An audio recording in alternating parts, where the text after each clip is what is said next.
They rumbled like tanks, spit fire like dragons, and looked like they belonged in a sci-fi movie, not your grandpa's wheat field. These weren't just farm machines. They were wild experiments on wheels. Some changed the future. Others were just mechanical madness. Today we're diving deep into 10 truly bizarre American harvesters from the 1900s. Machines so wild, strange, and ahead of their time that they almost defy belief. These weren't just tractors with fancy parts.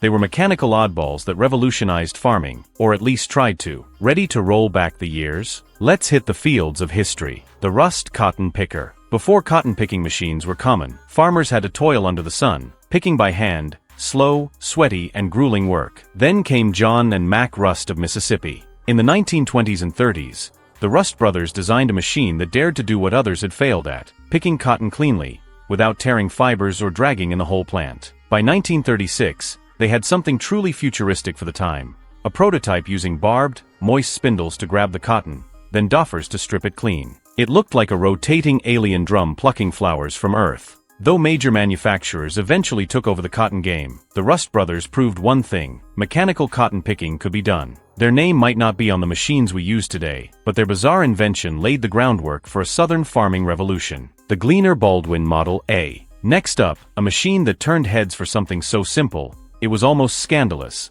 a spiral auger. In 1923, the Baldwin brothers of Kansas introduced the Gleaner Model A, one of the first combines to ditch the traditional canvas conveyor system. Instead, it used an auger, a big screw-like tube, to feed crops directly into the threshing mechanism. Sounds basic now, but back then, people thought they'd lost their minds. Farmers were used to pulleys, belts, and jam-prone contraptions. But the Baldwin brothers' auger worked really well, making feeding smoother and harvesting more efficient. Their gamble paid off, influencing future designs and helping smaller farms adopt mechanized methods without going bankrupt. The Gleaner name became legendary, all thanks to a crazy little spiral. The Blackwelder Tomato Harvester. Tomato picking? Not exactly action-packed, until the Blackwelder hit the scene. In the 1960s, in partnership with UC Davis, Blackwelder Manufacturing unveiled a machine that looked like it belonged in a science fiction movie. It would rip entire plants from the ground or yank tomatoes off the vine, then use vibrating belts,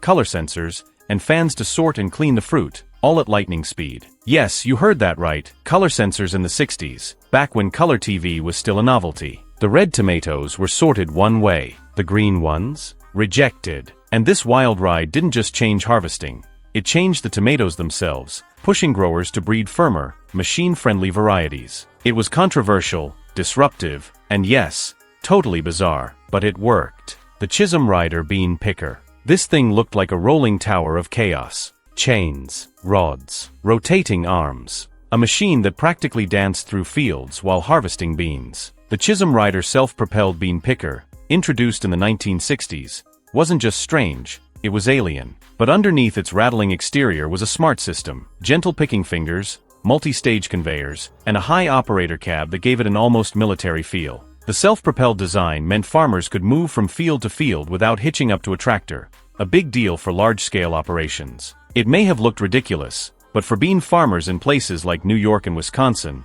it was a game-changer. Efficiency shot up, labor costs dropped, and Chisholm Rider stood at the frontier of bean-picking tech, odd-looking but wildly effective. The Heston Stack Hand. Baling hay? That's just stacking rectangles, right? Not with the Heston Stack Hand. This 1967 machine flipped hay handling on its head. Instead of making bales, it vacuumed up windrows of hay, compressed them into a giant rectangular loaf, and spat them out in the field like a hay baking oven. The result? Gigantic stacks of hay that looked like loaves of bread plopped on the prairie. It was weird. It was wonderful. And it worked. No more small bales to haul by hand. Just one machine, one operator, and one massive haystack, ready for winter feed. Sure, round balers would eventually dominate, but for a brief time, the stack hand reigned as the king of hay oddities. The Lockwood Potato Harvester. Potatoes, humble, underground, and surprisingly high-tech. By the 1970s, Lockwood of Nebraska built harvesters that looked like a mashup between a gold mine and a moon rover. These machines would dig, lift, and sort potatoes using vibrating belts, air jets, and even vacuum suction cups. Yes, some models had systems that literally sucked potatoes from the dirt and dropped them gently onto a belt. It was noisy, dusty, and surreal, a metal beast throwing up dirt clouds while picking out potatoes with surgical precision. For farmers in Idaho and Maine, this meant less bruising, less labor, and more profit. From humble tubers to high-tech harvesting, Lockwood proved even potatoes could get a moment in the mechanical spotlight. The Savage Pecan Shaker. Now this one's just fun to watch. The Savage Pecan Shaker didn't pick nuts. It didn't sweep nuts. It violently shook the entire tree until pecans rained down like hail. A hydraulic clamp would grab the trunk or a big limb, then bam. Intense, rhythmic shaking sent the nuts flying into waiting tarps. To the untrained eye, it looked like tree torture. But the Savage engineers knew what they were doing. The vibrations were calibrated with precision, just enough to loosen the pecans without ripping the tree apart. For growers across the South, this machine was a godsend. Fast,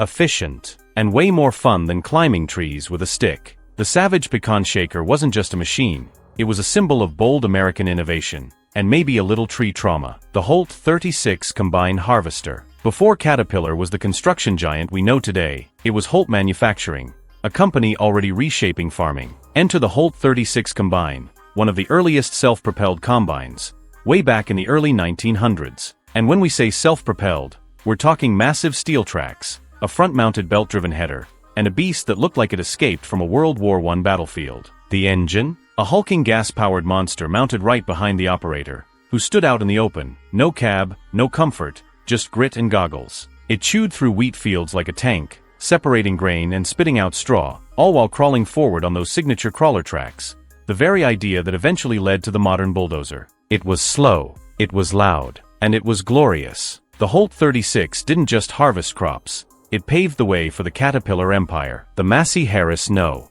20 Self-Propelled Combine. Imagine this. It's 1941. Most farmers are still relying on pull-type combines hitched to tractors. But Massey Harris? They dropped the mic with the No. 20, the first commercially successful self-propelled combine. And it looked nothing like what you'd expect. The driver sat high above the engine, almost like a throne atop a metal chariot. The header was smack in the middle, a bold move when most machines kept it off to one side. And the huge grain tank sat right behind, towering over the machine like a steel hunchback. But here's the kicker, it was fast and efficient. So much so that during World War II, the U.S. military commissioned hundreds of these machines for the Harvest Brigade, a massive food production push to support the war effort. So yes, the Massey Harris No. 20 wasn't just bizarre looking, it helped feed the world during war. That's history on wheels. The International Harvester Auto Header. At number 1 we go back, way back, to a machine so odd and ahead of its time, it practically looks steampunk.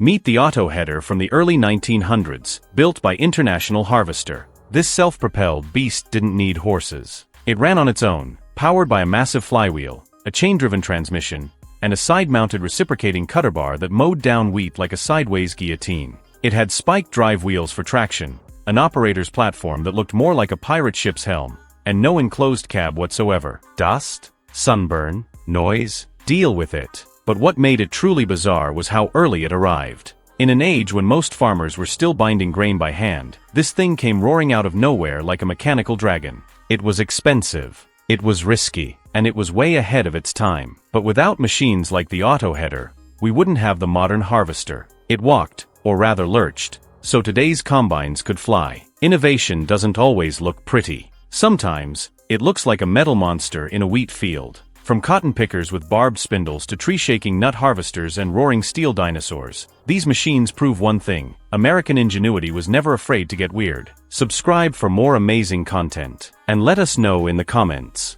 which harvester blew your mind the most? Or, did we miss a bizarre machine you think deserves a spot?